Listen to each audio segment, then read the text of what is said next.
타인을 존중하지 마라. 다른 사람이 우리를 바라보는 방식이 우리가 스스로를 바라보는 방식을 결정하게 된다. 쇼펜하우어. 자신의 정체성에 대한 느낌은 함께 사는 사람들의 판단에 좌우된다. 그 사람들이 우리를 칭찬하면 나에게 큰 장점이 있다고 생각하게 된다.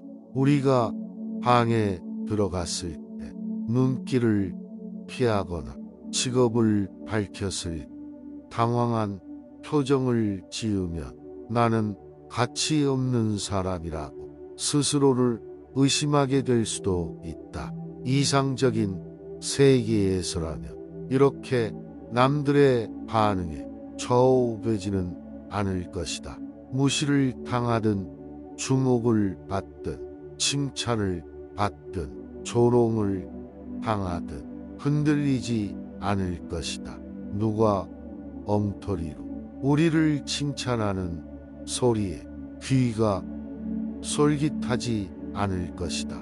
스스로 자신을 공정하게 평가하고 자신의 가치를 판단하여 다른 사람이 우리가 못났다고 넌지시 암시한다 해도 상처받지 않을 것이다. 스스로 판단하라. 그렇다고 해서 다른 사람들의 비난이나 질책이 무조건 근거 없다고 생각해서는 안 된다. 우리의 가치 평가를 지적인 양심에 맡기는 것은 무조건적인 사랑을 기대하는 것과는 다르다. 다만 세상이 흔히 적용하는 변덕스럽고 비합리적인 기준이 아닐 뿐이다. 철학은 성공과 실패의 위계를 완전히 거부하는 것이 아니라 판단 과정을 재구성할 뿐이다. 중요한 것은 우리가 어떤 무작위 집단에게 어떻게 보이느냐가 아니라 우리가 우리 자신에 대해 무엇을 알고 있느냐 하는 것이다. 이렇게 말한다. 관역에 적중하는 만큼만 피해를 줄 수 있다. 자신이 어떤 질책을 받을 사람이 아니라는 사실을 알고 있는 사람은 자신만이 그런 질책을 경멸할 수 있으며 또 실제로 그렇게 한다. 외로울 것인가? 천박할 것인가? 이렇게 인간성을 통찰력이 있는 눈으로 바라보는 것이 유용하기는 하지만 한 가지 불리한 점은 이런 관점을 따를 경우 친구가 줄어든다는 것이다. 벗을 사귀고 싶은 욕망이 없다고 오해해서는 안 된다. 좌절감을 느끼게 할 만큼 정말 그만큼의 가치가 있는가? 우리는 자신의 삶을 살기 위해 어느 정도 귀를 닫을 필요가 있다. 모든 의견에 귀 기울이겠다는 것은 아무것도 하지 않겠다는 말이라 다름없다. 당신을 향한 비판을 검토하고 그중 오직 진실한 것들만을 수용하라. 정말로 값진 조언도 있지만 대부분은 그렇지 않다. 우리가 귀를 기울여야 할 것은 타인의 입이 아니라 내 안의 목소리다. 행복할 때에는 불행을, 맑은 날에는 흐린 날을, 사랑에는 증오를 분명히 상상해 보아야 하며 이렇게 하는 것이 곧 지혜의 진수를 습득하는 길이다. 과거에 얽매이지 말라. 고통만 커진다. 우리가 재물과 안락을 잃었을 경우에도 그 당시에 고통을 참고 견딘다면 이전과 별로 기분이 다를 것도 없다. 이것은 결국 운명이 소유물의 기술을 대폭적으로 삭감하였기 때문에 우리의 욕구도 그에 따라 삭감되는 것이다. 이와 같이 힘든 상황에 처하여 자신의 욕구를 낮춘다는 것은 참기 어려운 고통이다.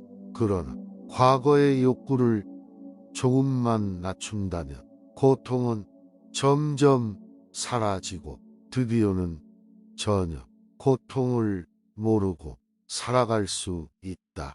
분노를 자제하라. 격정된 분노는 천박하다.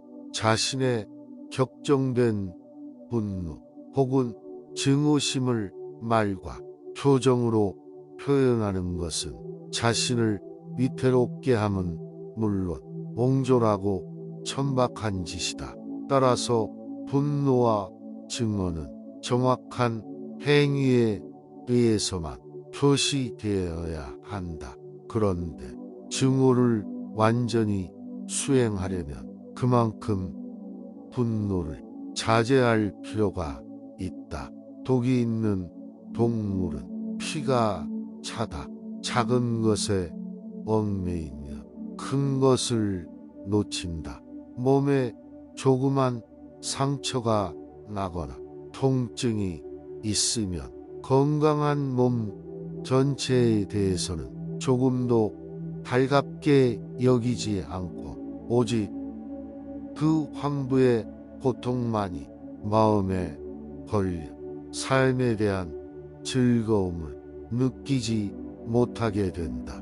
또한 우리들의 사업이 순조롭게 진행되어도 오직 한 가지만 뜻대로 되지 않으면 비록 사소한 일이라도 그것만이 걱정되고 원만히 진행되는 보다 중요한 모든 일이 거에게 잊혀진다.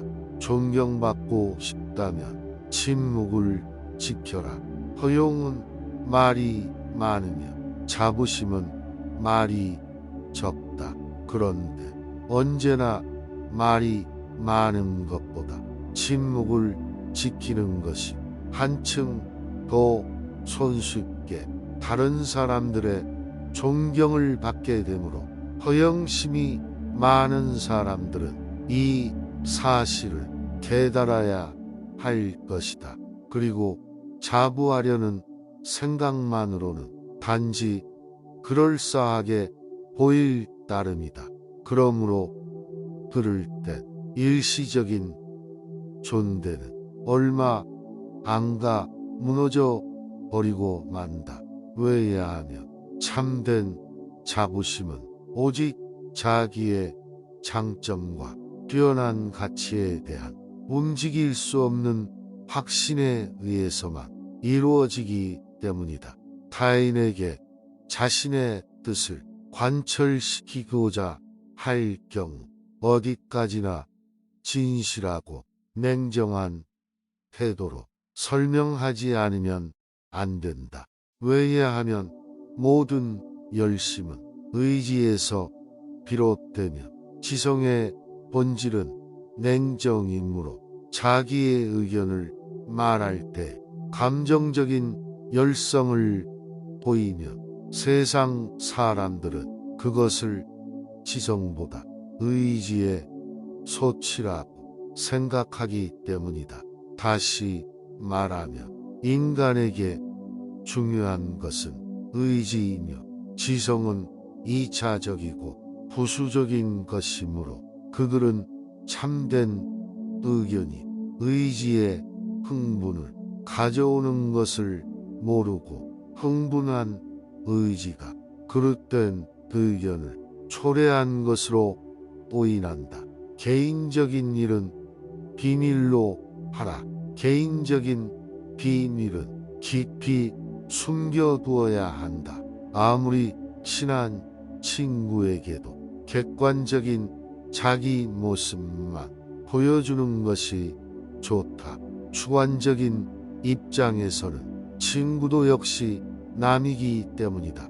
만일 우리가 친한 친구라고 해서 모든 비밀을 말해버리면 나중에 뜻하지 않은 피해를 입을 우려가 있다.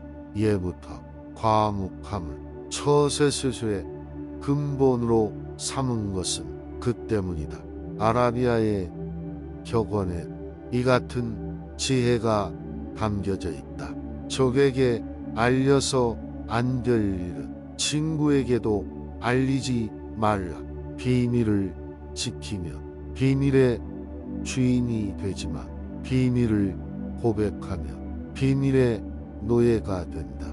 그리고 평화의 열매는 침묵의 나무에서 열리는 법이다. 자신의 재능을 과시하지 마라. 자기 재능을 크게 과시하는 것처럼 어리석은 사람은 없다. 남의 재능을 보고 대다수의 사람들은 칭찬과 격려를 하는 것 같지만 속으로는 시기와 질투심에 사로잡힌다. 특히 똑같은 일로 경쟁 관계에 있는 사람들로부터는 증오나 원한을 사기 쉽다. 깨어난 재능이란 과시하는 순간 공격의 대상이 된다는 사실을 잊어서는 안 된다.